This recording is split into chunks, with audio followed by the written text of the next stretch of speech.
Today's episode is brought to you by Mazars. SoundCartel.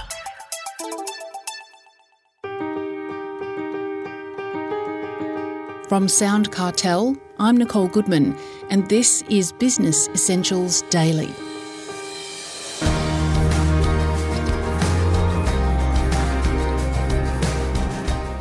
One of the greatest advantages of online marketing is how quickly you can get a message out to your target audience. So in contrast to the high cost and long lead times of traditional TV and radio, what are the latest tools and trends in digital marketing? Well, Moby Sadiq, online expert and CEO of Red Pandas, starts with artificial intelligence. And while the world of AI is advancing so fast, he tells Chris Ashmore you should start by just dipping your toe in the water. One thing that I learned from him is what you've got to do is look for user cases. It's not necessarily like getting a big piece of work done with AI. The most important thing is just starting and getting an appetite for it, because we are in a position now, Chris, where you can make mistakes. You can trial tools. You can embarrass yourself with it. 5-6 years from now, it's going to be too late. You will not have that luxury of experimentation. So for us specifically, we look at what are some user cases we could apply AI to specifically at a time. And I'll give one example. There's a tool that's called Descript, and it's a video editing tool. And what you do with Descript is you'll have a video and it'll give you a transcription, and you can actually edit from the transcription, Chris. So I might say, 30 words and 10 of those are fluff, because I do talk a lot of fluff sometimes. I can just delete those 10 words and it'll actually edit the video for me. And it'll also use my voice as a digital signature, and then I can create voiceover using my own voice. So things that tend to be manual, you do the same thing again and again, something that is small, and something that you can give someone as a pilot to trial in the business. And that would, I'd say, step one. Step one is to remove inefficiencies and find pilot cases. After that, this could be a year later, Chris. After that, then you can look for AI that actually generates revenue that is a little bit higher up the scale. But that is really the place I'd start.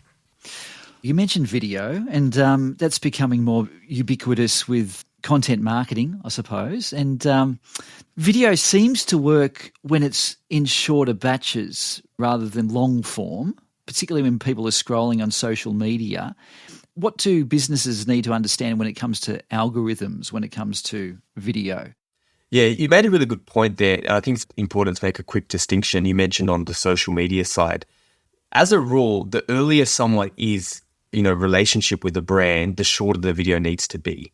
So for example, if you and I have had a conversation 2-3 times, Chris, and now I'm sending you a proposal or something, I can send you a longer video, Chris. I can send you a 5-6 minute video around how the process is going to go, because you're now vested. You have a vested interest.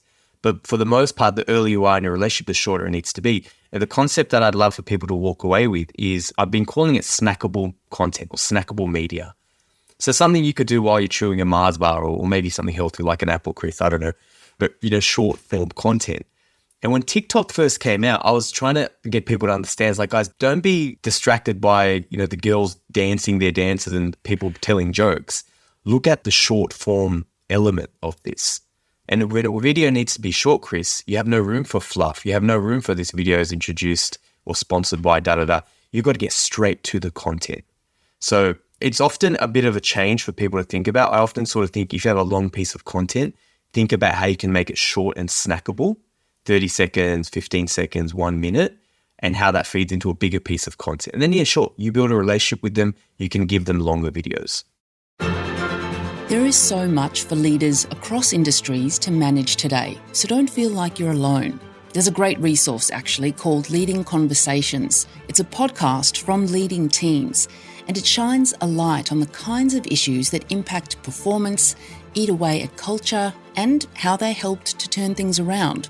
There's 3 full seasons of Leading Conversations available, so start listening at leadingteams.net.au/podcast, or it's free wherever you listen to podcasts.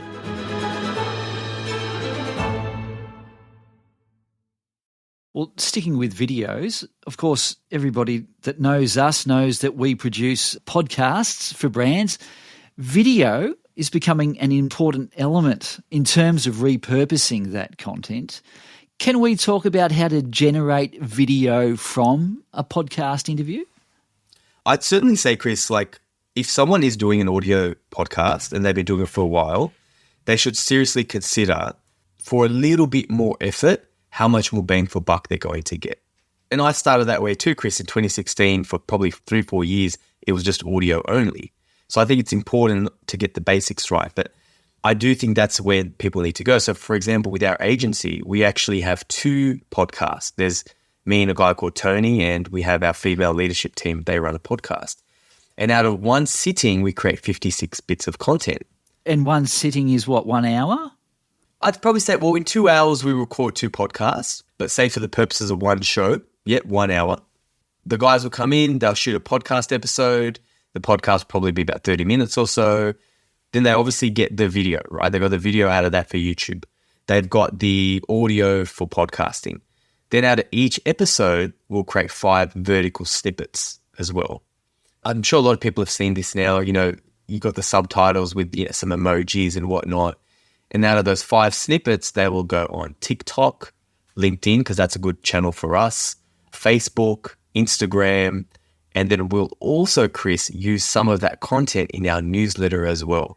So it's like from 1 2-hour investment of time, we're able to create 56 bits of content per week. Now, I say 56 because one video can be used on 3 or 4 channels, but you can easily see how your problem then becomes how you get it out and less on actually creating the content. Right, exactly. Now, to finish off with a completely different topic, augmented reality and voice search. What's the future looking for these tools? It's really tricky. My biggest bugbear, Chris, with these is the distraction that it gives marketers. So one of the questions I get all the time is like, will we even need websites? And I said, yeah, you're still going to need a website. Even with AR and voice search, you are always going to need owned land and not rented media. So I think those things are really, really important. But what we're finding is content, like if you do content really well and right, those things are going to feed into some of those new technologies. So, right now with ChatGPT, if there's some queries already, if you search for certain things, the answer it's going to give you, it has to take it from a silo somewhere, Chris. It has to. So that silo is all those people have actually been investing years and years and years at creating really, really good content. So I always sort of say those things are important. You keep an eye on them, but focus on content on owned land and media first before you worry about things that are a little bit broader than that. That was Moby Sadiq, CEO of Red Pandas.